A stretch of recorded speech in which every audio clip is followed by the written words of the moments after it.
नमस्कार बालमित्रांनो, आजची कथा आहे एका हत्तीनीची आणि उंदराची.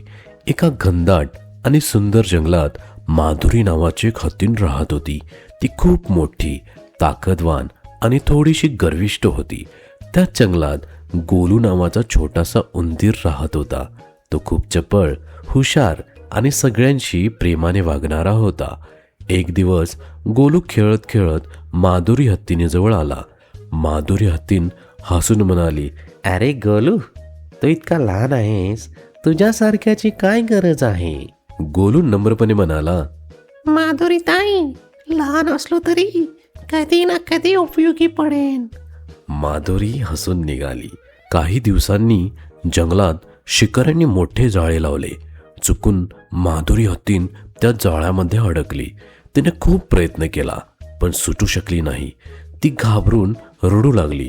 तेवढ्यात गोलू तिथे आला आणि तो म्हणाला, घाबरू नका माधुरी ताई, मी आहे ना. गोलूने आपल्या तीक्ष्ण दातांनी जाळ्याचे दोर एकामागून एक कापले. थोड्याच वेळात जाळे तुटले आणि माधुरी हत्तीन मोकळी झाली. माधुरीला खूप लाज वाटली. ती गोलूला म्हणाली, मला माफ कर गोलू. आज मला कळले की लहान असो वा मोठा, प्रत्येकाची किंमत असते. मला मनापासून माफ कर. गोलूने तिला माफ केलं आणि त्या दिवसापासून माधुरी हत्तीन आणि गोलू खूप चांगले मित्र झाले आणि आनंदाने जंगलामध्ये राहू लागले.